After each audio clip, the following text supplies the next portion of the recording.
Imagine sitting in class flipping through your book when suddenly an alarm cuts through the silence. And something outside the door is watching you. It was 1:12 p.m. on a dull Thursday afternoon at Sanford High School. In classroom B3, students were solving physics problems, the only sounds being scribbling pencils and flipping pages. Suddenly, the fire alarm went off, loud, continuous, and sharp. Everyone froze. A mechanical voice crackled through the intercom. Immediate lockdown. This is not a drill. Lock doors. Turn off the lights. Stay silent. Ms. Miller, the teacher, rushed to the door and locked it with a steel bolt. The lights went off. The classroom plunged into darkness. She whispered, "Under the desks. Stay low. No noise." The students crouched in silence. Hearts pounded. Sweat dripped from brows. Jack could hear his own breathing louder than ever.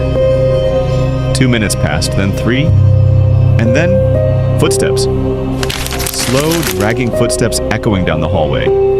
Heavy, deliberate, like someone was crawling with their feet.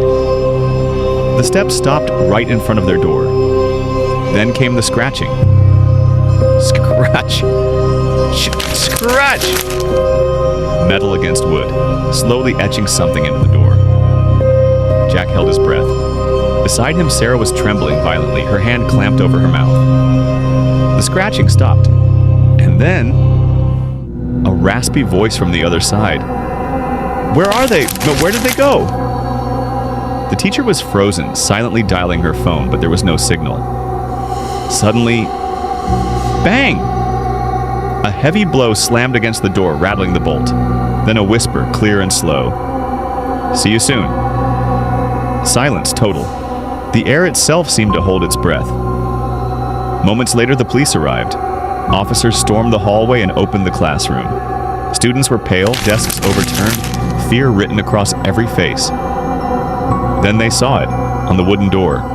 A circle carved deep into the wood with a crude symbol in its center. A single wide eye. They reviewed the security footage. No one had passed through the hallway. Not a single shadow. Not a sound. The carved eye remains. And every Thursday at 1:12 p.m., faint scratching can be heard again. Even with no one near the door. A shadow that's not part of this world, but still watching. Imagine being locked inside a dark gymnasium, and something stares at you through the glass. Something that shouldn't be alive. It was 2:45 p.m. at Williams High School in Pennsylvania. The students were in the gym, practicing for an upcoming band performance. Suddenly, total darkness. The lights died. Then the shrill scream of the lockdown alarm pierced the air. The intercom blared, "Lockdown! Active threat! Stay away from doors and windows." Mr. Richardson, the band instructor, herded students to the back, flipping tables to hide behind. Everyone ducked. Whispers turned into panicked breathing. Then, footsteps. Soft, slow, padding across the rubber floor of the gym. They stopped at the glass door, and there she was. A girl. Pale, wet hair, drenched clothes. Her face looked blank, like she didn't belong here. Tap, tap, tap. Her fingers tapped the glass slowly. Then she exhaled and wrote something in the fog of her breath. "I'm here." Suddenly the light snapped on. She was gone. Students cried, others were paralyzed with fear. Near the glass door they found a photo, damp, old, torn. A yearbook photo of a class from 2018. In the far corner of the photo, the same girl. Same face, same eyes. School officials pulled the records. Her name was Lily Harper. She had disappeared during a lockdown drill in 2018. Shot by an intruder in the gym, her body never found. Students swore they saw her. The photo proved it. But security footage? Nothing. The image disappeared before police arrived. They say Lily returns during lockdowns, writing the same 2 words every time. "I'm here, watching, waiting." Will you look into the glass next time?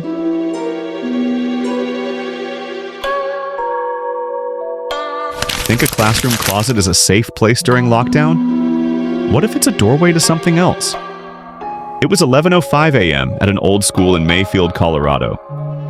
The intercom crackled. Lockdown. Intruder alert. Find shelter immediately. In room C7, Ms. Rodriguez ordered everyone under the desks. Panic spread. Whispers, whimpers. Ethan, quiet and reserved, couldn't find space, so he slipped into the old storage closet at the back of the room. He closed the door quietly. Darkness, dust, cobwebs. Minutes passed, then a knock, knock, knock, knock. But not from the door, from inside the back wall. Ethan froze, his breath caught. A voice whispered like it was coming through the cracks in the wood. Finally, one of them came. He felt warm breath on his neck. The wall behind him started to shake. Shadows moved between the cracks. Then, the closet door burst open. Ethan jumped out, but the room was empty. No students, no teacher. Silence. The hallway buzzed with police and teachers. They couldn't find Ethan. His bag, his shoes, gone. Later, janitors opened the closet again. On the inside wall, scratched deeply, a smiling face. And the word returned. They pulled the wall panel and found a narrow tunnel, 10 meters long, leading to a sealed metal door. The tunnel led to the ruins of an old hospital that stood on the site before the school was built. Some say the tunnel was used to move bodies, and not all spirits left. To this day, knocking still echoes through the closet wall, waiting for the next student to open the door.